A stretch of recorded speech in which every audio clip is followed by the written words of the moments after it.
So far, we handled authentication validation errors coming from the Supabase server. Now we handle real-time validation as the user is using the input.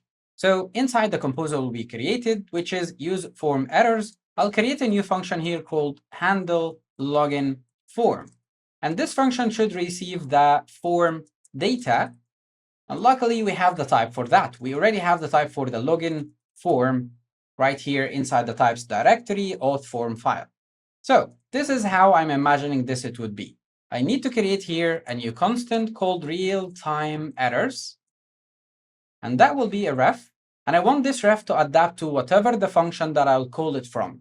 For example, if I use it from handle login form, it should have an object with the properties of email and password, because those are the properties for the login form.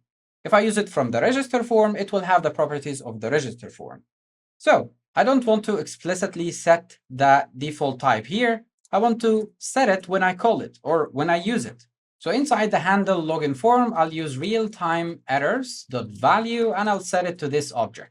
And another thing, I don't want them to be strings, the values. I want them to be arrays because I want to have the ability to display or render different errors per input. Now, all what I have to do is to create functions to validate the email and the password and push whatever the errors that comes out of the validation rules that are created to the corresponding array. But I don't want to do that here because it will just make the composable so crowded.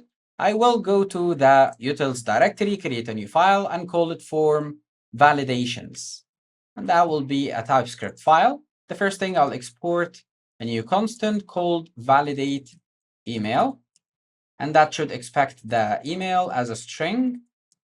Let's work on that. Create a new constant called trimmed email.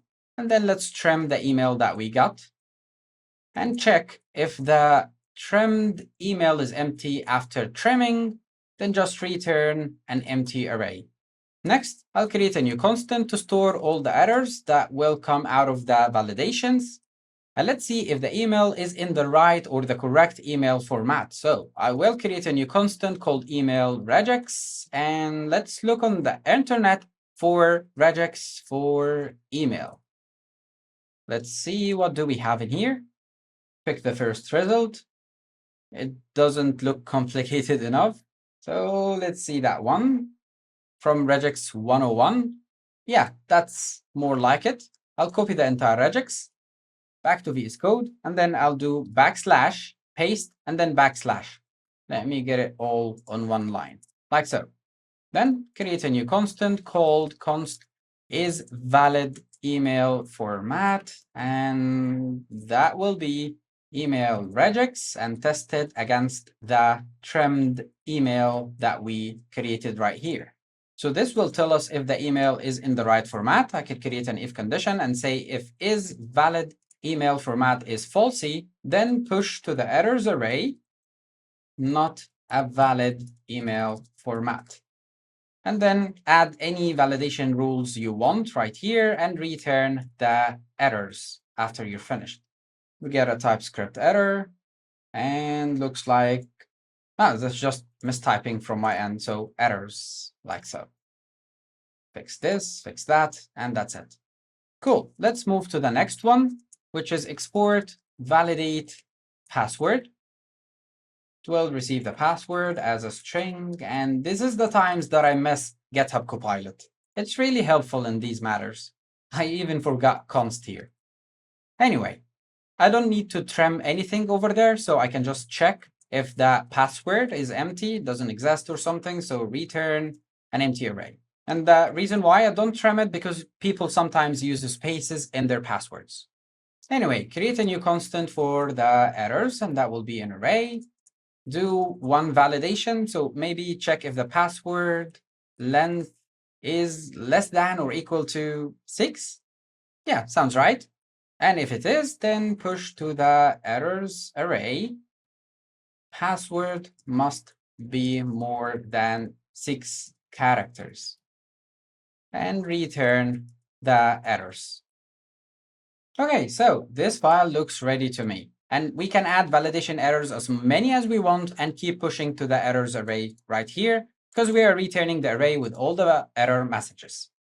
Now, back to the composable, and what I'm going to do is that I'm going to import those functions dynamically inside the handle login form because we might not need them in any other function inside this file.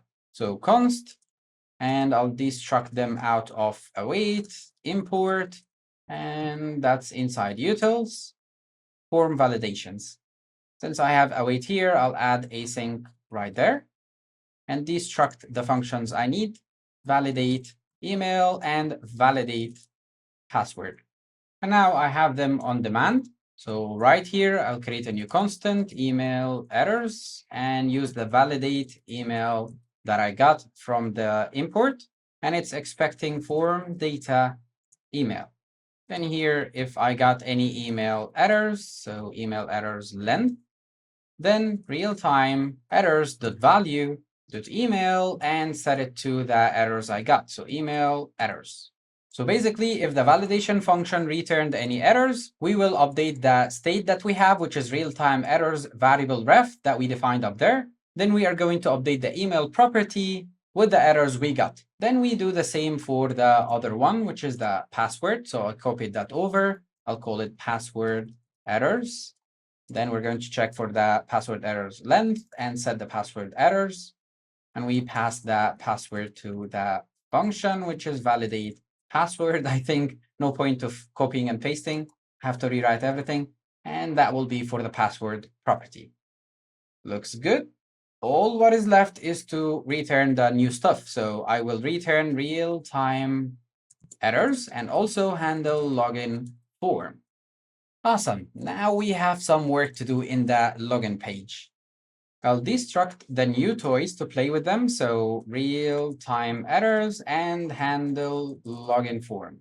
Before we trigger the handle login form, let's just sort out the HTML to use the real-time errors and render the errors when we have them.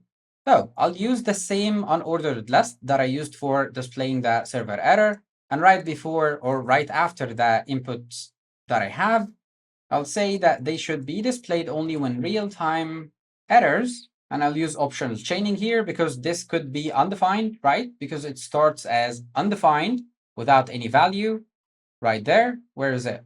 Here it is. So now it's without a value and we only assign to it a value in the handle login form when the user starts typing anything, right? So when the user inserts something wrong and we detect there is a validation issue, then we show the errors. So since real-time errors doesn't get an initial value, optional chaining here makes sense. To show the errors for the password input, if we have any errors in the real-time errors password, and for the list item, instead of just rendering the error, I can do a v4 since I have an array now. In fact, I shouldn't leave it real-time errors password like this. I need to add also length to make sure that there is something inside the errors array.